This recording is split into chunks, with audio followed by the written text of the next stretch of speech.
Profesor Anhar Gonggong sudah menyinggung sejarah. Kemudian Kiai Ahmad juga suka menyinggung buku nasab. Kita andaikan ini cara kerjanya seperti Pak Polisi di Samsat. Di Samsat itu BPKB-nya yang ngurus seperti Kiai Ahmad tadi. Asal usulnya gimana? Kemudian berapa kali transaksi pajaknya ya seperti Profesor Anhar Gonggong tadi. Diurut di sejarahnya. Tapi kan harus cek fisik. Nah, cek fisik ini kita lakukan uji DNA. Kenapa dengan uji DNA? Karena kita itu artefak nenek moyang kita. Jadi misalnya saya nih punya mutasi, itu catatan Tuhan tentang saya, itu saya wariskan ke anak saya, laki-laki misalnya. Anak laki-laki saya mengalami mutasi lagi, maka mutasi saya dan anak saya itu diturunkan ke cucu saya, seterusnya itu. Dan mutasi itu ada yang umurnya panjang, ada yang umurnya pendek. Ada yang panjang sampai 1 juta tahun nggak berubah-berubah ada. Ada yang pendek pun hitungannya masih ribuan ya. Ribuan tahun. Itu yang dipakai menghitung kekerabatan yang jangka pendek. Makanya tadi karena Kiai Ahmad udah nyebut merek ya, saya dianggap mewakili keluarga aja lah. Kalau saya punya cucu ya, katakanlah 10 generasi ke bawah, mereka itu harus punya mutasi yang terjadi di saya, itu harus. Cara membuktikan saya ada, ya diperiksa mutasi cucu-cucu saya itu 10 generasi. Sama dengan penelitian yang sedang berjalan ini belum selesai, walaupun mungkin masih bisa didebat, dibantah, silahkan aja. Seperti kita menemukan kode genetiknya Nabi Ibrahim, caranya sama. Yang dari Nabi Ishak diperiksa, yang dari Nabi Ismail juga harus diperiksa, karena kan dari dua itu. Kalau ada dari anaknya lain lagi nanti ketemu juga diperiksa. Itu penelitian yang belum selesai.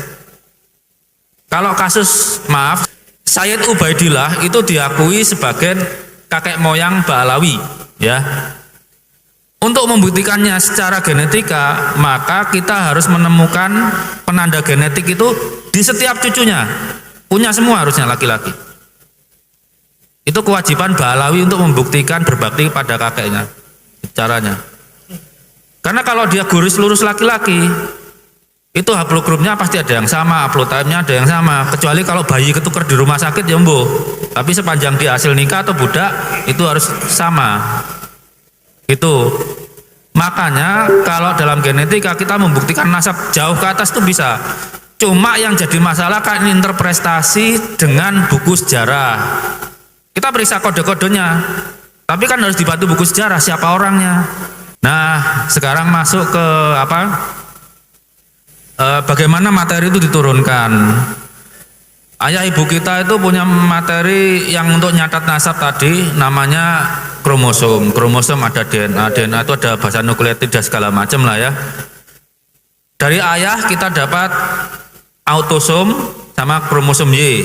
Itu yang dapat cuma anak laki-laki. Dari ibu kita dapat autosom sama mitokondrial DNA. Mitokondrial DNA itu kita dapat, tapi anak laki-laki nggak mewariskan ke anak berikutnya. Anak perempuan itu mewariskan ke anak berikutnya. Karena itu kromosom Y bisa dipakai melacak keturunan laki-laki sampai jauh ke atas. Mitokondrial DNA juga bisa dipakai melacak garis perempuan. Garis perempuan itu perempuan terus. Perempuan terus sampai ke atas. Yang tengah-tengah campuran itu namanya parental. Kadang mungkin bapak-bapak di sini ini keturunan Wali Songo parental semua ini mungkin. Zigzag, kadang bapak ibu gitu. Itu memang kalau menjangkau kakek moyang kita nggak panjang-panjang amat lah, paling 7-8 generasi atau sepupu 7-8 generasi. Nah, seperti tadi, kapan mutasi itu terjadi? Misalnya dari saya ke anak laki-laki gitu ya. Itu saat orang tua akan membentuk sperma, itu mutasinya terjadi di situ. Begitu terjadi konsepsi, pembuahan, saat itu nasab Anda dicatat di sel. Jadi kalau di DNA nggak ada ribut buku sejaman atau sesudahnya. Anda jadi manusia dicatat. Kita bisa ngakali nasab dengan manuskrip, kubur atau apapun, tapi kita nggak bisa ngubah catatan di tubuh kita. Karena berapa? Bagaimana caranya ngubah 12,7 triliun sel kita? Itu tiap sel ada catatannya. Nah, Kenapa kita perlu DNA res? Jadi untuk melihat bagaimana res, kemudian jangankan cuman keturunan ya, penyakit juga bisa kita lihat di situ. Jadi DNA itu adanya dalam sel. Tetapi kita punya sel darah merah. Sel darah merah itu di dalamnya itu ternyata tidak punya inti sel. Jadi DNA kita itu tidak ada di situ. DNA kita itu adanya di sel darah putih. Nah, sel darah putih itu punya inti. Kita tanya dong, kenapa sel darah merah nggak punya DNA? Kenapa? Karena sel darah merah itu tidak punya inti sel. Yang punya inti sel adalah sel darah putih. Karena itu DNA itu adanya di sel darah putih gitu. Ini kita bisa lihat ya, sentromer, kromosom itu di dalamnya itu ada seperti Bapak Ibu tahu gulungan layangan. Nah, gulungan layangan ini mirip dengan kromosom gitu. Nah, setelah digulung-gulung di dalamnya ini tuh ada ini gulungan benang layangan, itu di dalamnya ada histon namanya. Histonnya ini adalah membungkus DNA kita. Bayangkan kalau DNA kita dijejerkan, itu nggak akan sepulau Indonesia juga nggak akan cukup karena itu dia digulung-gulung gitu ya, subhanallah ya. Jadi sangat rumit dan complicated ciptaan dari Allah itu ya. Itu hanya kromosom yang tidak bisa kita lihat dengan mata langsung. Tapi kalau pakai mikroskop bisa dilihat. Kita juga mengenal apa itu pewarisan keturunan. Itu ada namanya hukum Mendel. Hukum Mendel itu ada dua, yaitu hukum Mendel segregasi, di mana satu organisme itu dikarakterisasi oleh pasangan alel yang tadi saya bilang, alel variasi alel kayak seperti itu.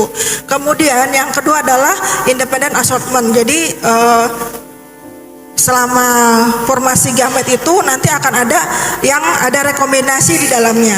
Kemudian ini adalah penting ya, karena topik utamanya di sini adalah paternity DNA testing ya. Jadi sampai saat ini untuk mengetahui keturunan itu gold standarnya itu masih DNA, pakai DNA, masih level DNA, dan itu bisa secara akurat mengetahui siapa bapak, siapa ibu. Dan biasanya di forensik itu sangat mudah ya, karena kita pakai primer khusus dan itu bisa diketahui ini tuh punya siapa yang melakukan itu. Nanti ada contohnya di slide selanjutnya. Nah, kemudian juga nih yang penting adalah paternity testing, siapa ibunya, siapa bapaknya gitu. Kemudian juga testing uji untuk imigrasi. Jadi yang tadi dibilang bahwa tes imigrasi ini berkaitan dengan distribusi manusia ya, mulai dari mana misalkan kita itu nenek moyangnya dari mana itu ada, dan itu ada pengujiannya sendiri gitu.